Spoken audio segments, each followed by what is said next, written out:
O Grande Conflito. Versão original. Ellen White. Capítulo 27. Reavivamentos modernos.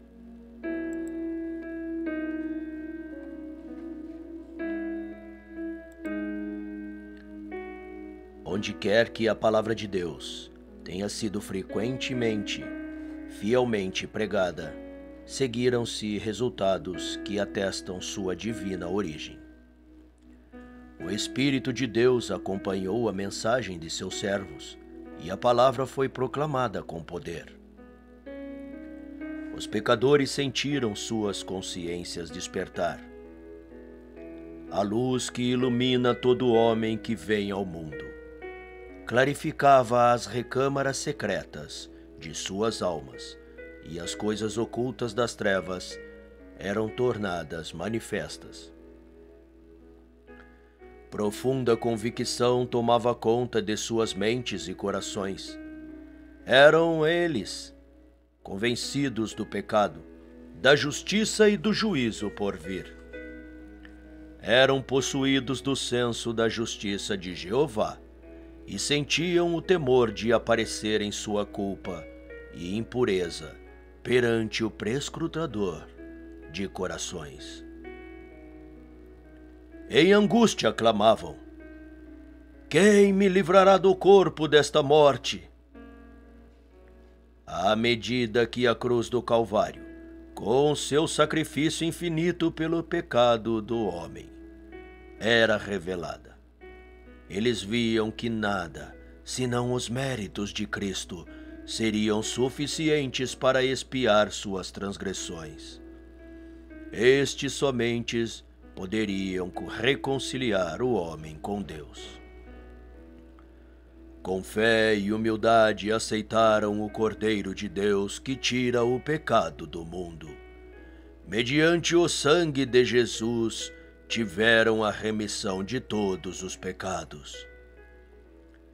As almas produziram frutos dignos de arrependimento, elas criam e eram batizadas, e erguiam-se para andar em novidade de vida, novas criaturas em Cristo Jesus.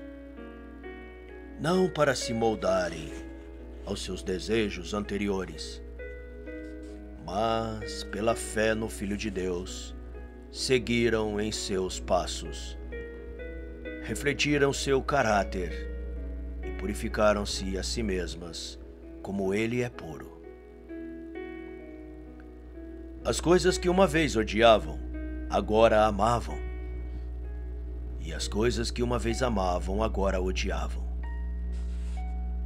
Orgulhosos e arrogantes, tornavam-se mansos e humildes de coração. Vaidosos e altivos tornavam-se sérios e recatados. Os profanos tornavam-se reverentes. Os ébrios tornavam-se sóbrios. E os dissolutos tornavam-se puros. As fúteis modas do mundo eram postas de lado.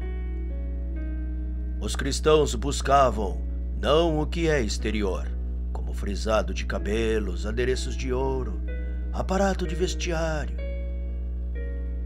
Seja, porém, o homem interior do coração unido ao incorruptível trajo de um espírito manso e tranquilo, que é de grande valor diante de Deus. 1 Pedro 3, versículos 3 e 4.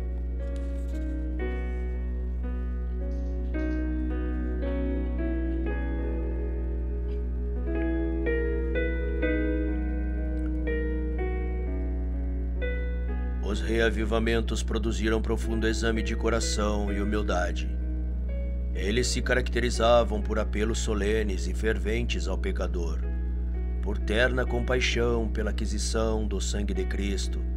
Homens e mulheres oravam e lutavam com Deus pela salvação das almas. Os frutos de tais departamentos eram vistos nas almas que não recuavam diante da abnegação e do sacrifício, mas se regozijavam de ser tidas por dignas de sofrer vergonhas e provações por causa de Cristo. Os homens contemplavam a transformação da vida daqueles que professavam o nome de Jesus. A comunidade era beneficiada por sua influência. Eles juntavam com Cristo e semeavam no Espírito para colher a vida eterna. Deles podiam ser dito: fontes contristados, fostes contristados com arrependimento, porque a tristeza, segundo Deus, produz arrependimento para a salvação, que a ninguém traz pesar, mas a tristeza do mundo produz morte. Porque quanto cuidado não produziu isto, mesmo em que vós, segundo Deus, foste contristados. Que defesa, que indignação, que temor, que saudades, que zelo, que vindita. Em tudo destes provas de estardes inocentes neste assunto. 2 Coríntios capítulo 7, versículos de 9 a 11. Esse é o resultado da obra do Espírito de Deus. Não há evidência do genuíno arrependimento, a menos que ele opere uma reforma. Se o pecador restitui o penhor, devolve o que roubou, confessa seus pecados e ama a Deus e seus semelhantes, pode ele estar certo de que encontrou a paz com Deus. Tais foram os efeitos nos primeiros anos que se seguiram aos despertamentos religiosos. Julgados por seus frutos, eles eram conhecidos como os benditos de Deus, na salvação de homens e no erguimento da humanidade. Mas muitos dos reavivamentos modernos têm apresentado um marcado contraste com aquelas manifestações da divina graça que nos primeiros dias acompanhavam os labores dos servos de Deus. É verdade que é despertado um amplo interesse. Muitos professam conversão e há grande influência às igrejas. Não obstante, os resultados não ganharem a relevância que tem havido um correspondente e real interesse na vida espiritual. A luz que arde por um tempo logo se extingue, deixando trevas mais densas do que antes. Os reavivamentos populares são a miúdes realizados mediante apelos à imaginação, excitamento das emoções e a satisfação do amor àquilo que é novo e surpreendente. Os conversos assim conquistados têm pouco desejo de ouvir a verdade bíblica, pouco interesse no testemunho de profetas e apóstolos, a menos que o serviço religioso tenha algo de caráter sensacional. Não exerce qualquer atração sobre eles. A mensagem que apela à razão desapaixonada não desperta respostas. As claras advertências da palavra de Deus com relação direta aos seus interesses eternos não são ouvidas.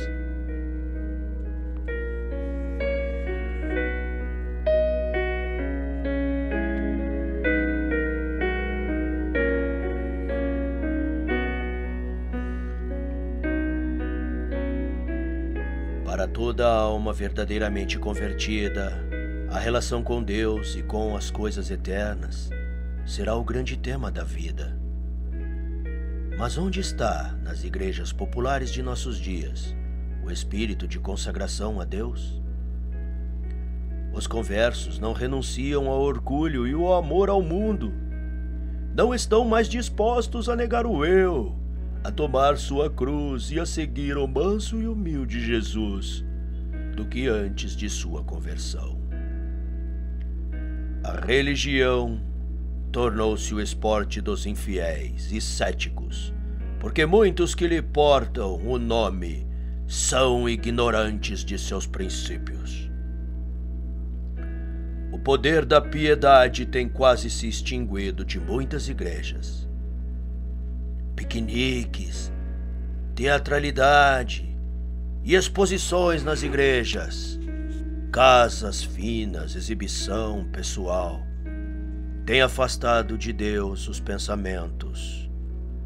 Terras e bens e ocupação mundanas fascinam a mente, e as coisas de interesse eterno dificilmente recebem sequer momentânea atenção. A despeito do generalizado declínio da fé e da piedade, há verdadeiros seguidores de Cristo nessas igrejas.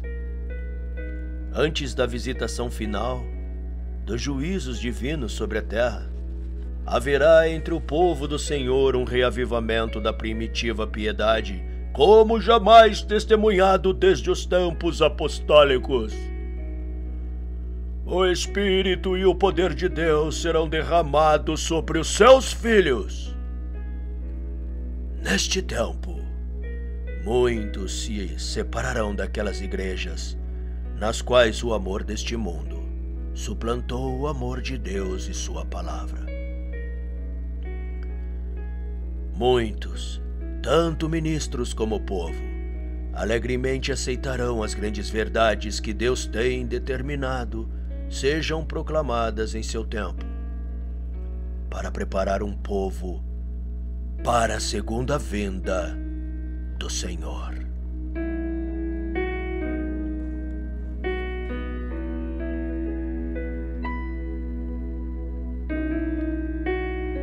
O inimigo das almas deseja destruir essa obra.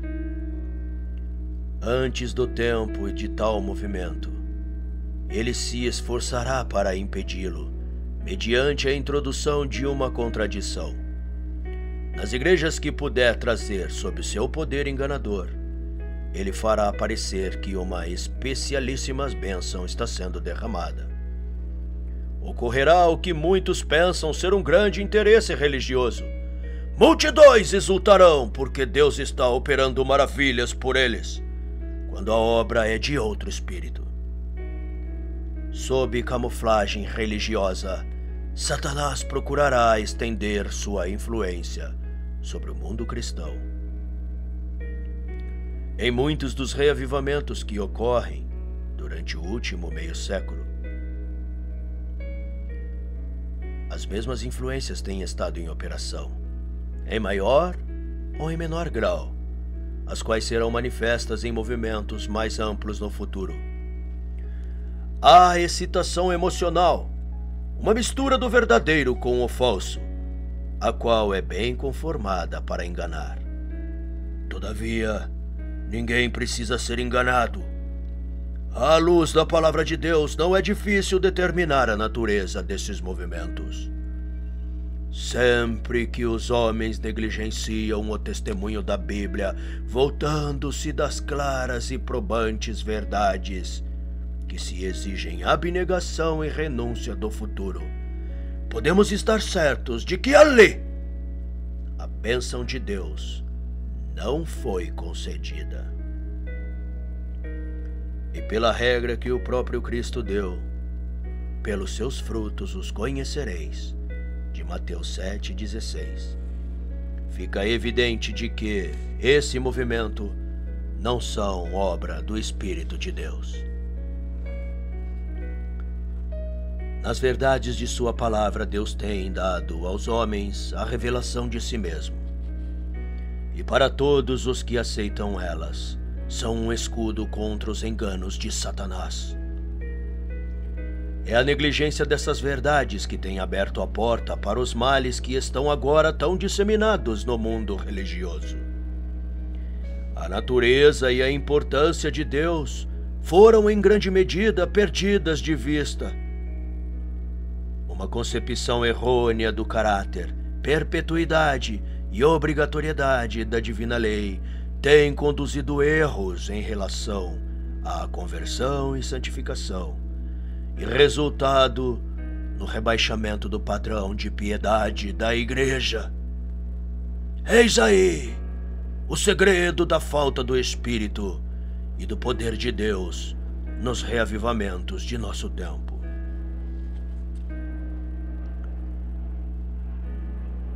Há nas várias denominações homens notáveis por sua piedade e pelos quais esse fato é reconhecido e deplorado.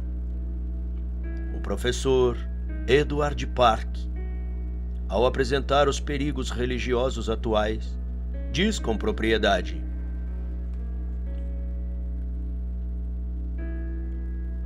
uma fonte de perigo é a negligência do púlpito em impor a divina lei.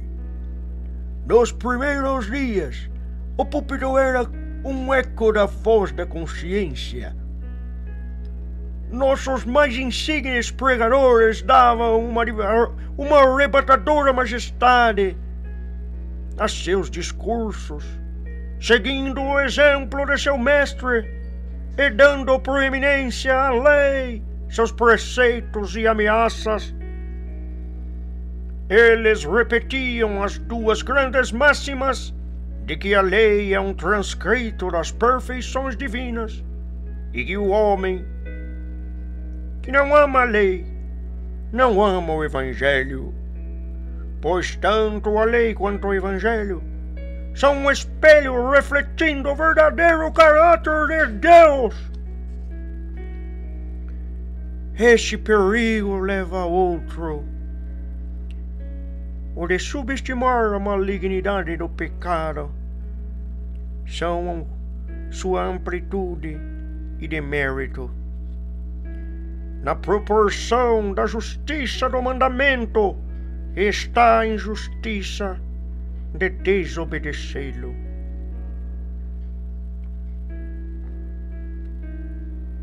Anexos aos perigos já mencionados está o de subvalorizar a justiça de Deus, meus irmãos. A tendência do púlpito moderno é apartar a justiça divina da divina benevolência, submergindo-a num sentimento antes que a exaltando a um princípio. O novo prisma teológico separa o que Deus juntou. A lei divina é um bem ou um mal? Ora, é um bem. Então a justiça é boa, pois ela é uma disposição para cumprir a lei. Do hábito de subestimar a lei e a justiça divinas, o alcance e o demérito da desobediência humana, os homens facilmente revelam novo hábito de desvalorizar a graça que proveu a expiação para o pecado.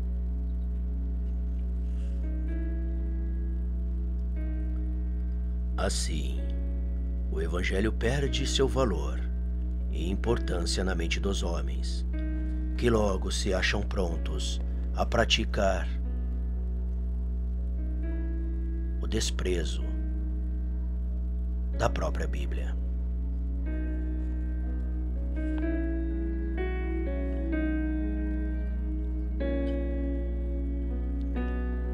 Muitos professores de religião asseveram que Cristo, por sua morte, aboliu a lei, e os homens, de agora em diante, estão livres de seus reclamos.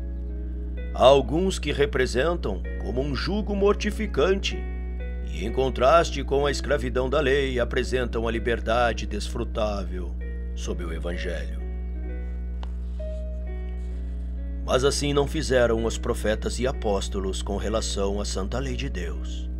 Davi disse: andarei em liberdade, pois busquei os teus princípios. Salmo 119, 45. O apóstolo Tiago escreveu após a morte de Cristo o que refere-se ao Decálogo como a lei real e a perfeita lei da liberdade. Tiago 2, versículo 8 e 1, versículo 25. E o revelador, meio século após a crucifixão, pronuncia uma bênção sobre aqueles que guardam seus mandamentos, para que tenham poder na árvore da vida e possam entrar na cidade pelas portas. Apocalipse 22:14. A afirmação de que Cristo, por sua morte, aboliu a lei e seu Pai é sem fundamento. Houvesse sido possível ser a lei fosse mudada, ou subrogada, ou abrogada, então Cristo não precisaria ter morrido para salvar o homem da penalidade do pecado. A morte de Cristo, longe de abolir a lei, provou que ela é imutável. O Filho de Deus veio para engrandecer e a lei torná-la gloriosa. Isaías 42:21.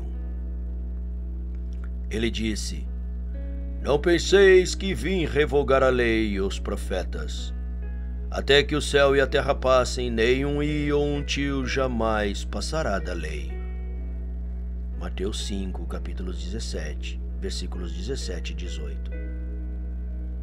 E ao seu próprio respeito declara: Agrada-me fazer tua vontade, ó Deus meu, dentro do meu coração está a tua lei. Salmos 40, versículo 8. A lei de Deus, por sua própria natureza, é imutável. Ela é uma revelação da vontade e do caráter de seu amor. Deus é amor e sua lei é o amor. Seus dois grandes princípios são o amor a Deus e o amor ao homem. O cumprimento da lei é o amor. Romanos 13:10. O caráter de Deus é a justiça e verdade.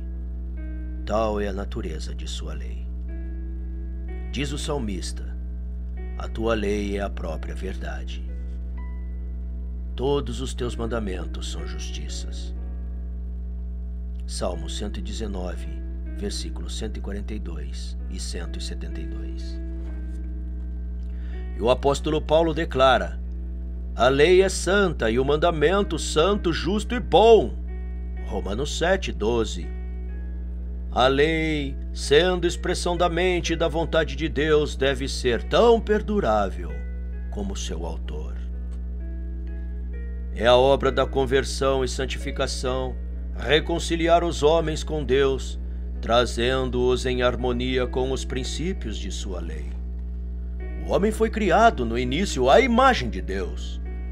Ele estava em perfeita harmonia com a natureza e a lei de Deus. Os princípios de justiça estavam escritos em seu coração. Mas o pecado os alienou de seu Criador. Ele não mais refletia a imagem divina. Seu coração pôs-se em guerra com os princípios da lei de Deus. O pendor da carne é a inimizade contra Deus, pois não está sujeita à lei de Deus, nem mesmo pode estar. Romanos 8, versículo 7. Mas Deus amou o mundo de tal maneira que deu seu Filho unigênito, para que o homem pudesse reconciliar-se com Deus. Mediante os méritos de Cristo, ele pode ser restaurado à harmonia com seu Criador. Seu coração precisa ser renovado pela graça divina. Ele necessita de uma nova vida procedente do alto. Essa mudança é o novo nascimento, sem o qual, diz Jesus, ele não pode ver o reino de Deus.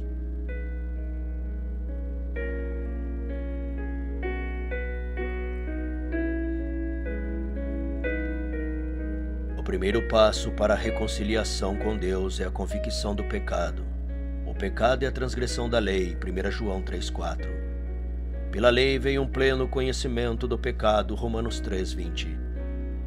A fim de perceber sua culpa, o pecador precisa testar seu caráter pelo grande padrão divino de justiça. Ele é um espelho que mostra a perfeição de um caráter justo e capacita o homem a discernir os próprios defeitos. A lei revelada ao homem aos seus pecados. mas não provê qualquer remédio para eles. Enquanto ela promete vida ao obediente, declara que a morte é o quinhão do transgressor. Somente o Evangelho de Cristo pode livrá-lo da condenação ou da contaminação do pecado. Deve o homem exercer arrependimento perante Deus, cuja lei foi transgredida, e fé em Cristo e em seu sacrifício expiatório. Assim obtém ele remissão dos pecados e se torna participante da natureza divina. Ele agora é um filho de Deus, tendo recebido o espírito de adoração, o espírito de adoção, através do qual clama: Abba, Pai.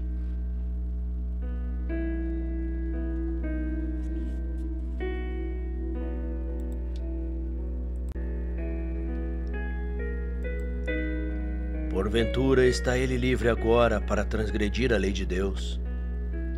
Paulo diz: anulamos, pois, a lei pela fé? Não, de maneira nenhuma. Antes confirmamos a lei. Como viveremos ainda no pecado, nós, que para ele morreremos? Romanos 3, 31 e 6, versículo 2. E João afirma: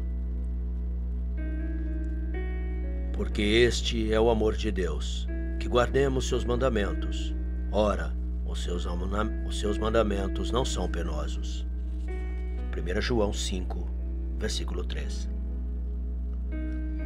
Em novo nascimento, o coração é posto em harmonia com Deus, na medida em que ele é colocado de acordo com a sua lei.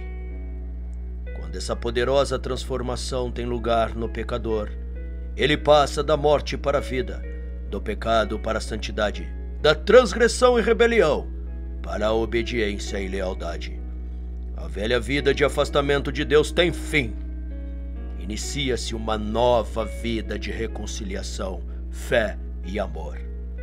Então a justiça da lei se cumpre em nós, que não andamos segundo a carne, mas segundo o Espírito. Romanos 8, 4. E a linguagem da alma será: quanto amo tua lei, é a minha meditação todo dia. Salmo 119, 97. A lei do Senhor é perfeita e restaura a alma. Salmo 19, 7. Sem a lei, os homens não têm a exata concepção da pureza e da santidade de Deus, ou de sua própria culpa e impureza. Não possuem nenhuma real convicção do pecado e não sentem necessidade de arrependimento. Não vendo sua condição de perdidos como transgressores da lei de Deus, não compreendem sua necessidade no sangue expiatório de Cristo. A esperança de salvação é aceita sem uma mudança radical do coração ou reforma de vida. Assim, as conversões superficiais são abundantes e as multidões se unem às igrejas sem se unirem a Cristo.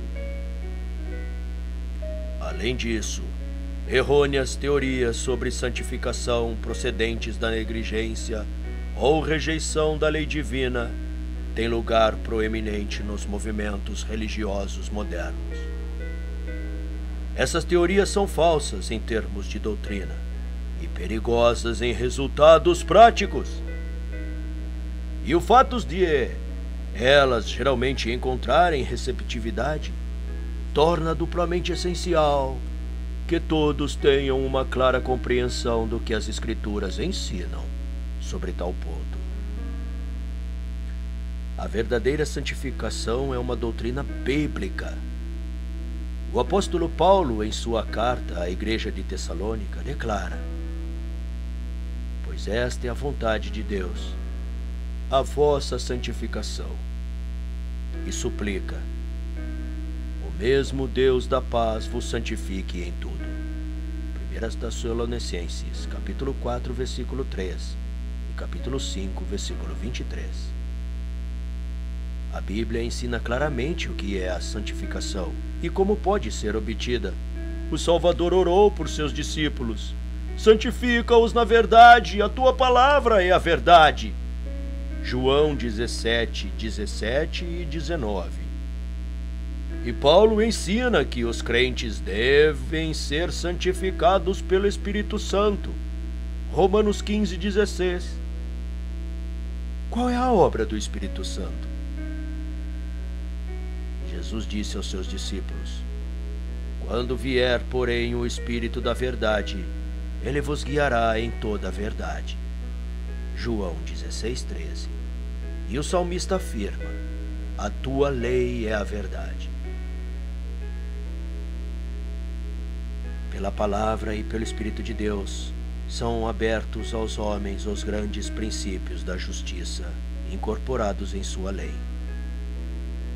E uma vez que a lei de Deus é santa, justa e boa, um transcrito da perfeição divina, segue-se que um caráter formado na obediência a essa lei será santo. Cristo é o perfeito exemplo de tal caráter. Ele diz: eu tenho guardado os mandamentos de meu Pai, eu faço sempre o que lhe agrada. João, capítulo 15, versículo 10, capítulo 8, versículo 29.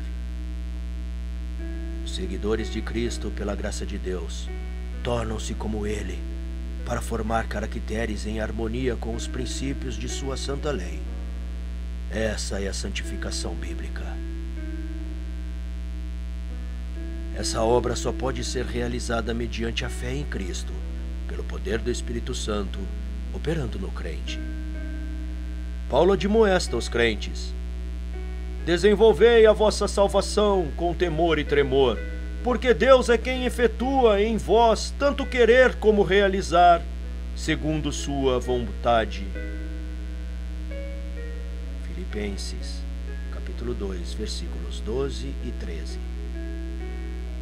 O cristão sentirá as incitações do pecado, mas manterá uma constante guerra contra ele. Aqui é onde a ajuda de Cristo se faz necessária. A fraqueza humana se une ao poder divino e a fé exclama: graças a Deus, que nos dá a vitória por intermédio de nosso Senhor Jesus Cristo. 1 Coríntios 15, versículo 57. As Escrituras mostram claramente que a obra de santificação é progressiva. Quando na conversão o pecador encontra paz com Deus, através do sangue expiatório, sua vida apenas começou. Agora ele deve prosseguir até a perfeição, crescer até a medida da estatura da plenitude de Cristo.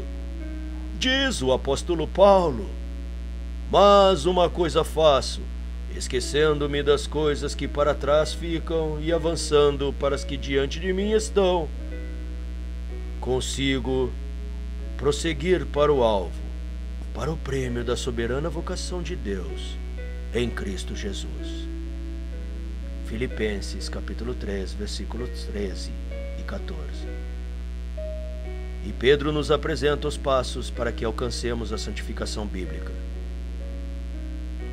Por isso mesmo, vós, reunindo toda a vossa diligência, associai com a vossa fé a virtude, com a virtude o conhecimento, com o conhecimento o domínio próprio, com o domínio próprio a perseverança, com a perseverança a piedade, com a piedade a fraternidade, com a fraternidade o amor.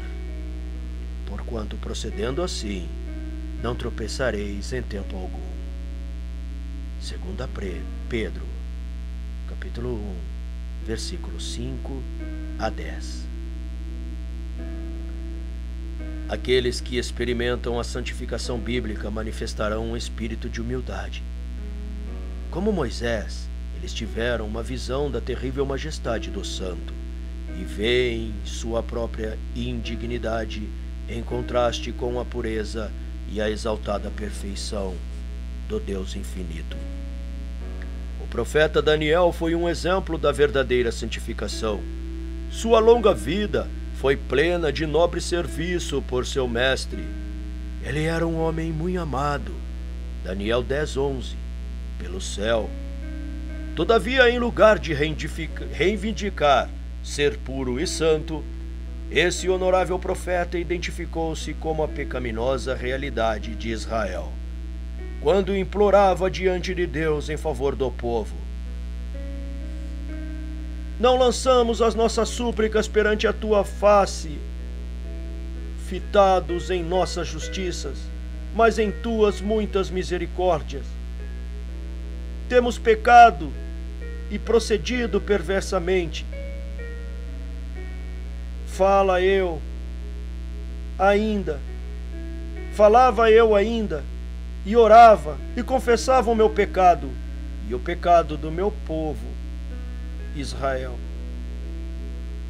Daniel, capítulo 9, versículos 18, 15 e 20. E quando no fim do tempo, quando o Filho de Deus apareceu para lhe dar instrução, ele exclamou: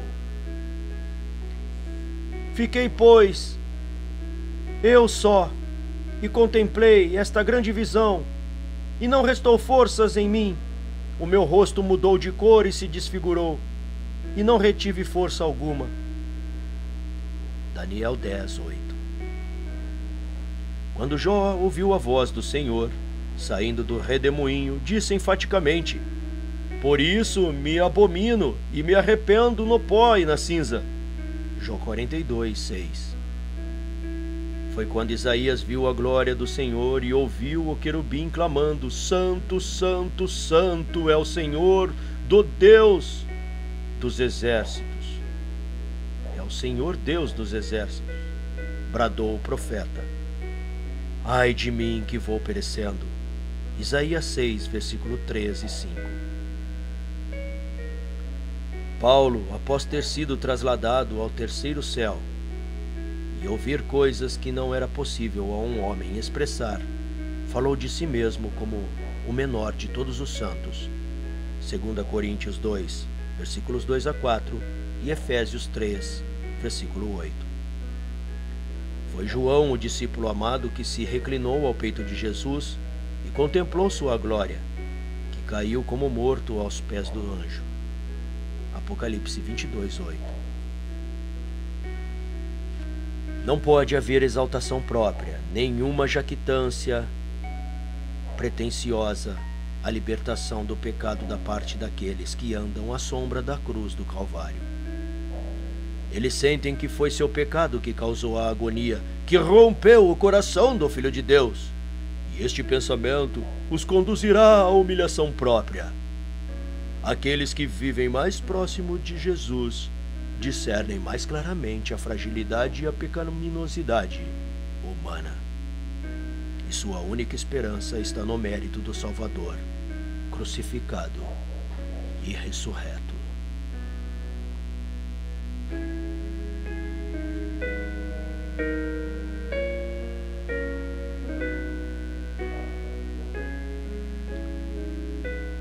A santificação, que agora ganha proeminência no mundo religioso, traz consigo um espírito de exaltação própria e desrespeito para com a lei de Deus, o que a assinala como estranha à religião da Bíblia. Seus defensores ensinam que a santificação é uma obra instantânea, pela qual, através da fé somente, podem atingir a perfeita santidade. Crede tão somente, diz eles, e a bênção é vossa. Nenhum esforço adicional da parte do recebedor se crê ser requerido.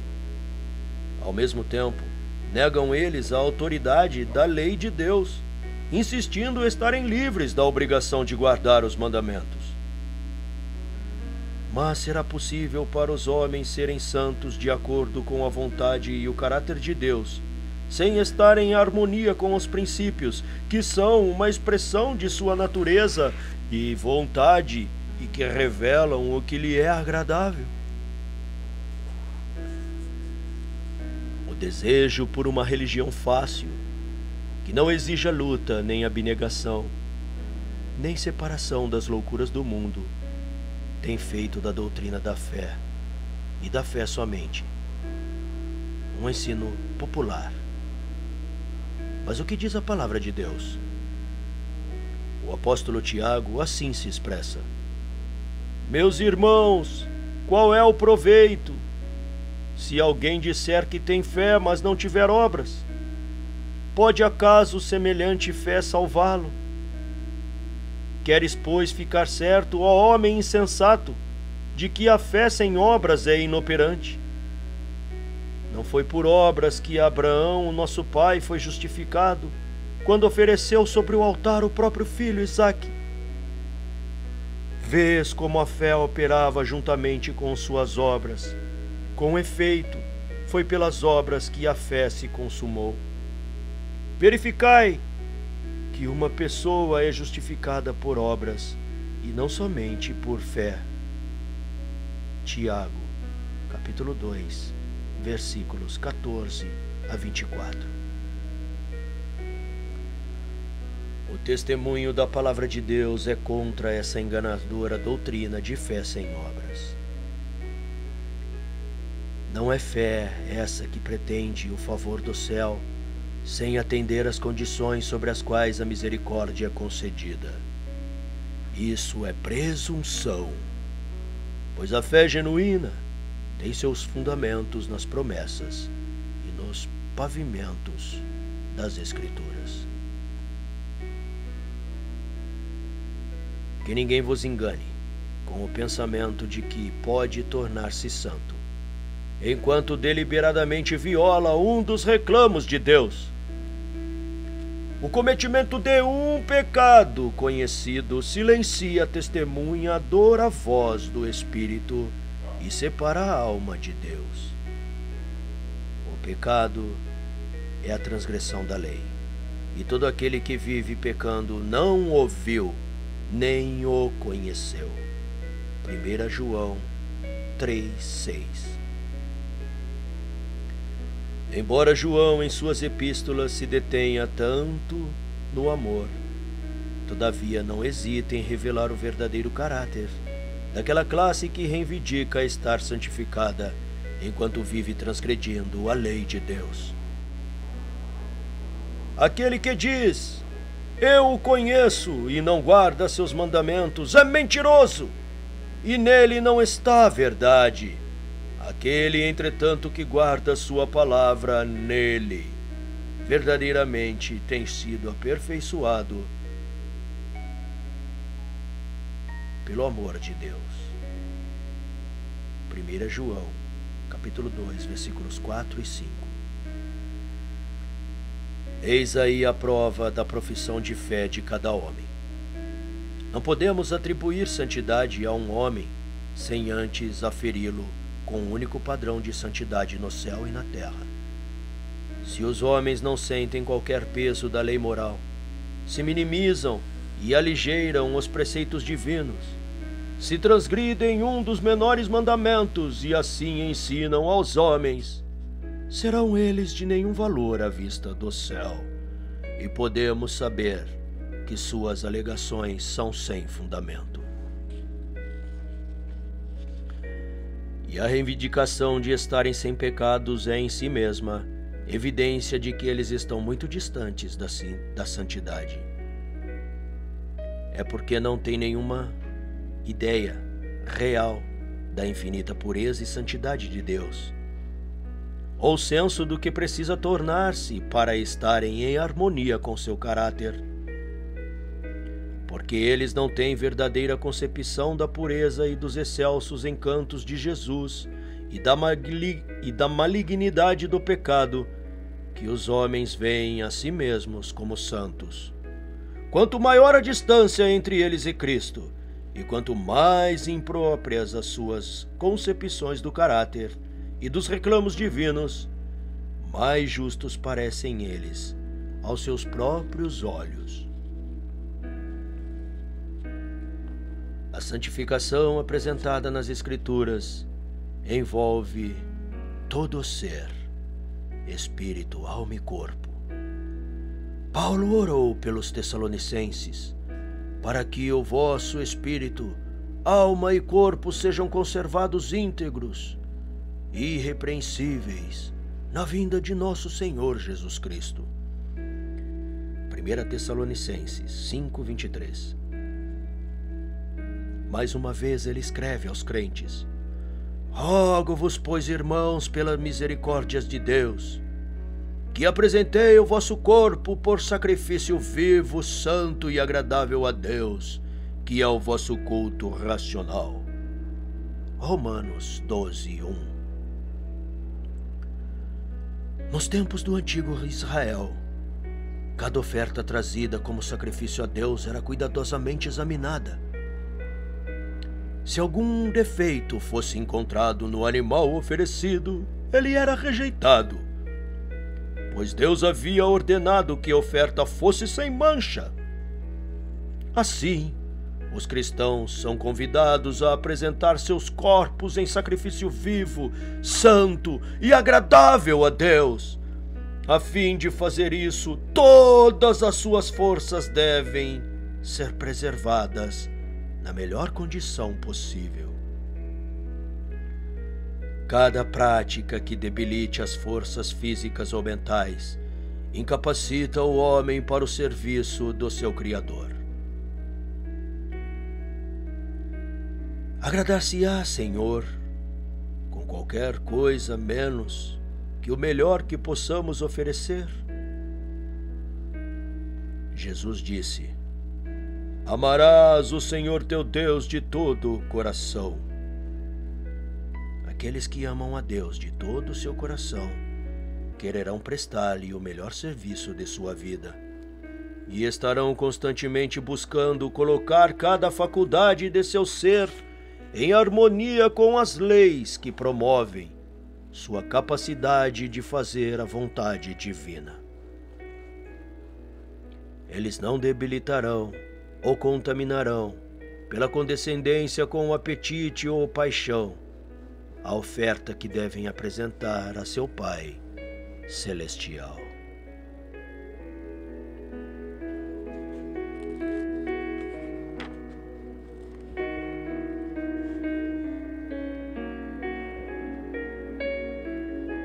Diz o apóstolo Pedro: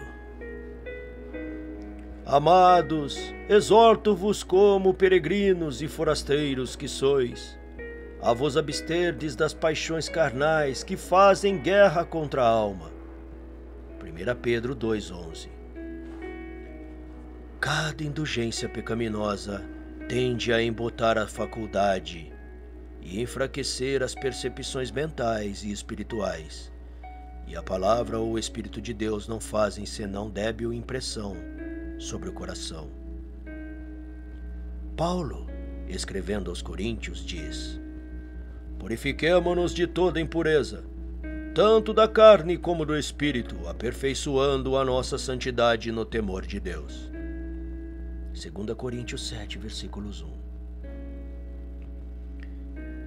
E com os frutos do Espírito: amor, alegria e paz, longanimidade, benignidade, bondade, fidelidade, mansidão, domínio próprio. Gálatas, capítulo 5, versículos 22 e 23. Não obstante essas inspiradas declarações quanto aos professos cristãos, estão consumindo suas forças na busca de ganhos ou no culto à moda. Quantos estão envilecendo sua varonilidade à semelhança divina pela glutonaria, pela ingestão de vinho e procura de prazeres proibidos.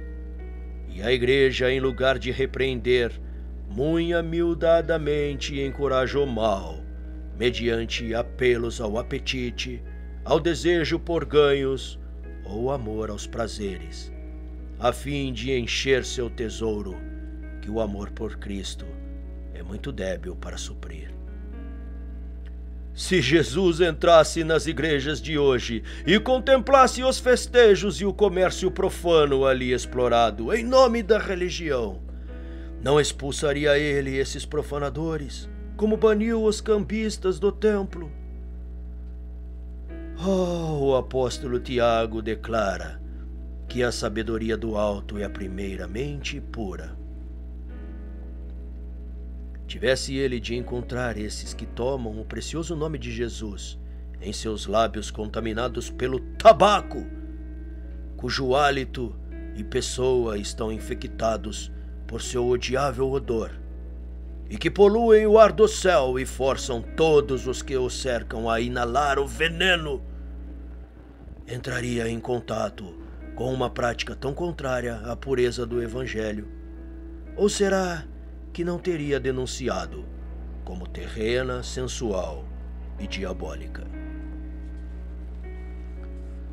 Os escravos do fumo, afirmando possuírem a bênção e completa santificação, falam da sua esperança do céu, mas a palavra de Deus afirma claramente que nela, na cidade santa, nunca jamais penetrará coisa alguma contaminada. Apocalipse 21, 27. Acaso não sabeis vós que o vosso corpo é santuário do Espírito Santo, que está em vós, o qual tendes parte de Deus, e que não sois de vós mesmos? Porque fostes comprado por preço. Agora, pois, glorificai a Deus no vosso corpo. 1 Coríntios, capítulo 6, versículos 19 e 20. Aquele cujo corpo é templo do Espírito Santo não será escravizado por hábito pernicioso. Suas energias pertencem a Cristo, que o comprou a preço de sangue. Sua propriedade é do Senhor. Como poderia estar isento de culpa, dissipando o capital que lhe foi confiado? Cristãos professos despendem anualmente uma imensa soma em indulgências inúteis e perniciosas, enquanto almas estão perecendo por falta da palavra da vida. Deus é roubado nos dízimos e ofertas, enquanto eles consomem no altar da concupiscência destruidora mais do que dão para auxiliar ao pobre ou para o sustento do Evangelho. Se todos os que professam ser seguidores de Cristo fossem verdadeiramente santificados, seus meios, em lugar de gastos em desnecessárias e mesmo danosas indulgências, seriam destinados ao tesouro do Senhor. E os cristãos dariam um exemplo de temperança, abnegação e sacrifício. Então seriam eles a luz do mundo.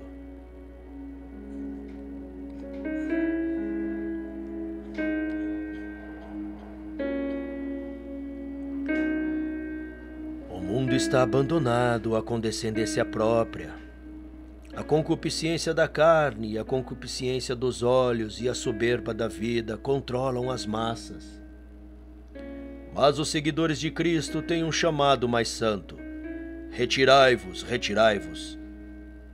Saí daí, não toqueis coisa imunda.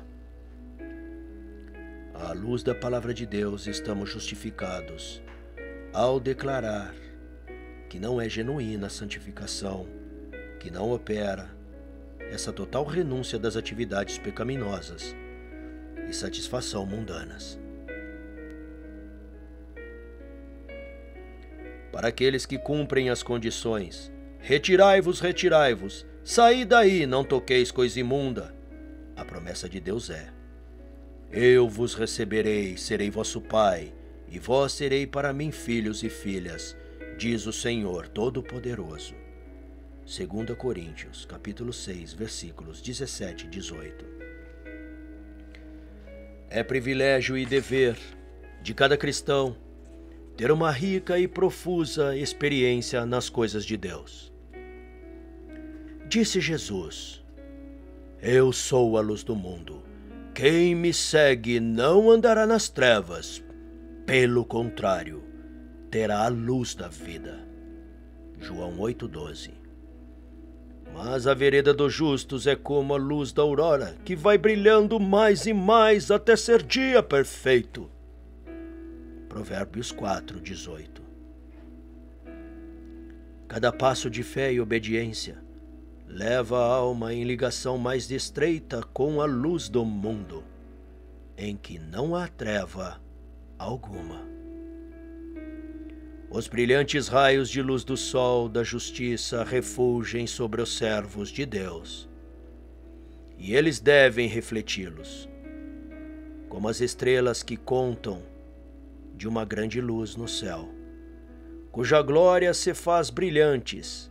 Assim, os cristãos devem tornar manifesto que há um Deus no trono do universo, cujo caráter é digno de louvor e imitação. As graças do seu espírito, a pureza e a santidade de seu caráter serão manifestos em suas testemunhas. Paulo, em sua carta aos Colossenses, apresenta as ricas bênçãos concedidas aos filhos de Deus. Ele diz: por esta razão também nós, desde o dia em que o ouvimos, não cessamos de orar por vós e de pedir que transbordeis de pleno conhecimento da sua vontade, em toda sabedoria e entendimento espiritual, a fim de viverdes de modo digno do Senhor, para o seu inteiro agrado, frutificando em toda boa obra e crescendo no pleno conhecimento de Deus, sendo fortalecidos com todo o poder, segundo a força da sua glória, e em toda perseverança e longanimidade com alegria.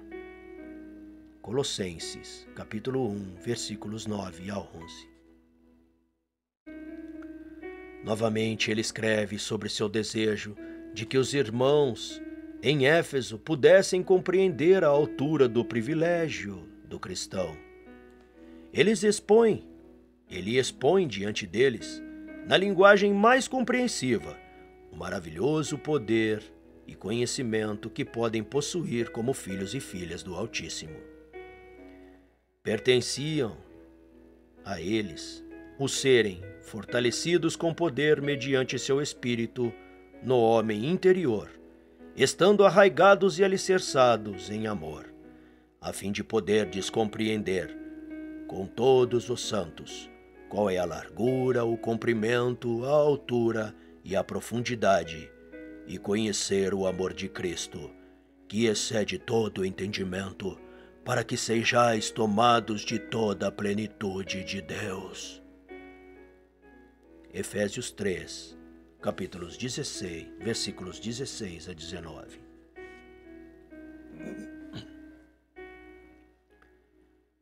Aqui são reveladas as alturas, a que podem chegar através da fé nas promessas de nosso Pai Celestial.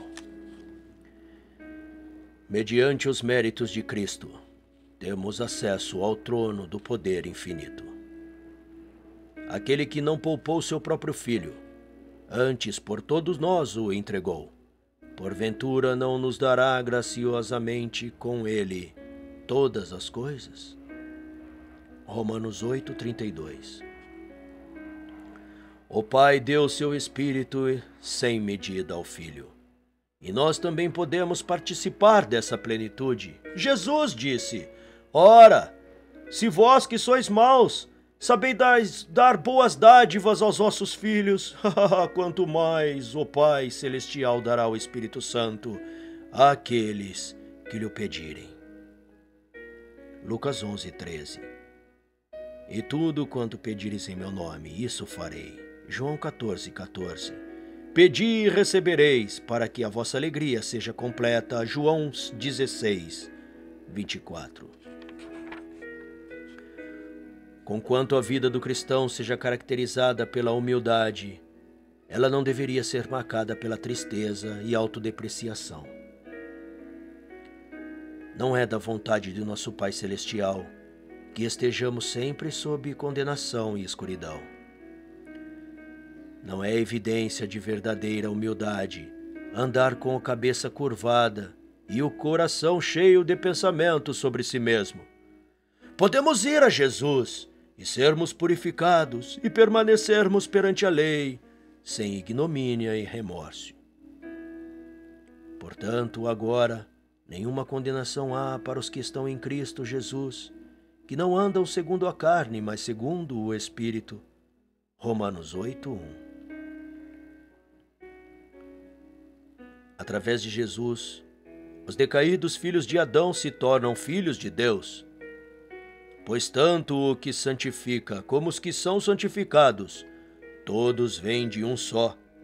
Por isso é que ele não se envergonha de lhe ser chamado irmãos. Hebreus 2:11. A vida do cristão deveria ser de fé, vitória e alegria em Deus, porque todo aquele que é nascido de Deus vence o mundo, e esta é a vitória que vence o mundo, a nossa fé. 1 João 5:4. Neemias, o servo de Deus, falou convictamente: porque a alegria do Senhor é a vossa força.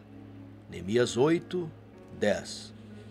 E disse Paulo: alegrai-vos sempre no Senhor. Outra vez digo, alegrai-vos.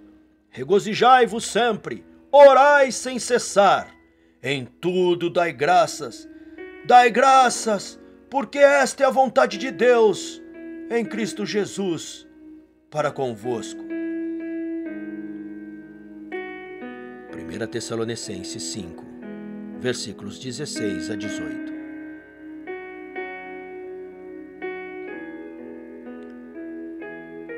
Tais são os frutos da conversão e santificação bíblicas. E porque os grandes princípios de justiça apresentados na lei de Deus são tratados com tanta indiferença no mundo cristão, seus frutos são tão raramente vistos. Eis porque se vê tão pouco daquela profunda e permanente obra do Espírito de Deus que marcou os revivamentos dos anos anteriores. É pelo contemplar que somos transformados, quando são negligenciados os sagrados preceitos mediante aos quais Deus mostrou aos homens a perfeição e santidade de seu caráter, e a mente do povo atraída para os ensinos e teoria humanos. Não surpreende que tenha havido um declínio da piedade prática na igreja. Diz o Senhor: dois males cometeu o meu povo. A mim me deixaram o manancial das águas vivas, e cavaram cisternas rotas, que não retêm as águas. Jeremias 2:13. Bem-aventurado o homem que não anda segundo o conselho dos ímpios. Antes o seu prazer está na lei do Senhor, e na sua lei medita dia e de noite. Ele é como a árvore plantada junto à corrente de águas, que no devido tempo dá o seu fruto, e cuja folhagem não murcha, e tudo quanto ele faz será bem-sucedido. Salmos 1, versículo 1 a 3. Assim diz o Senhor: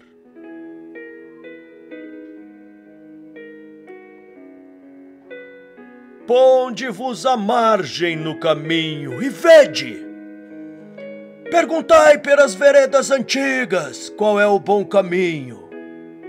Andai por ele e acharei descanso para as vossas almas. Jeremias 6, versículos 16.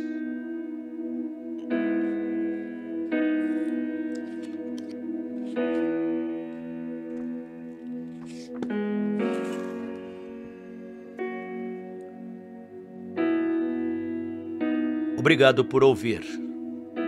Fim da leitura de hoje. Até o próximo capítulo. Shabbat Shalom.